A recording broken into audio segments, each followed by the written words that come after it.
नागपुरात रानभाजी सेंद्रिय महोत्सवात लाखोंची उलाढाल। 2 दिवसात 2.65 लाखांच्या उत्पादनांची थेट विक्री।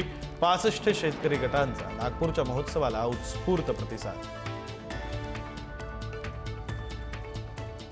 महाराष्ट्रात 6 महिन्यांमध्ये 1216 शेतकऱ्यांच्या आत्महत्या। छत्रपती संभाजीनगर आणि अमरावती विभागामध्ये सर्वाधिक घटना। राज्य सरकारच्या मदतीवर आणि पीक विमा योजनेवर प्रश्नचिन्ह। परभणीत गाजर गवत निर्मूलनासाठी मेक्सिकन भुंग्यांचा प्रयोग। मेक्सिकन भुंगे गाजर गवताची पानं खाऊन तण रोखणार। वसंतराव नाईक कृषी विद्यापीठाचा जैविक नियंत्रणाचा उपक्रम। साखरेचे भाव गगनाला, ऊसाला मात्र तुटपुंजा दर। वर्ध्यामध्ये साखरेचे भाव वाढूनही ऊस उत्पादक त्रस्त। साखर सम्राटांचं फावलं, सर्वसामान्य शेतकरी मात्र संकटात।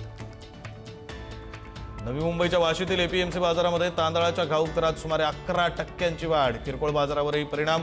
सर्वाधिक वापरल्या जाणाऱ्या कोलम तांदळाचा घाऊक दर सध्या 45 ते 70 रुपये प्रति किलो। जळगावातील भादलीमध्ये जिल्हाधिकारी रोहन घुगेंकडून ओवा पिकाची पेरणी। जिल्हा कृषी विभागाच्या आत्मा विभागाच्या नाविन्यपूर्ण पीक पेरणी उपक्रमांतर्गत प्रत्यक्ष शेतात सहभाग। बदलत्या परिस्थितीनुसार पीक पेरणीमध्ये बदल करण्याचं आवाहन। नोकरीच्या मागे धावणाऱ्या कोकणी तरुणांसाठी दिशादर्शक। वेंगुर्ल्याच्या बंड्या ठाकूरांचा ड्रॅगन फ्रूट शेतीचा यशस्वी प्रयोग। वेंगुर्ल्यामध्ये ड्रॅगन फ्रूट शेतीत बंड्या ठाकूरांची यशस्वी भरारी।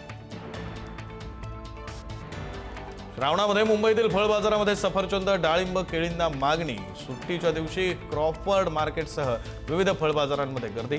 आवक वाढली असली तरी मुंबईत फळांचे दर स्थिर।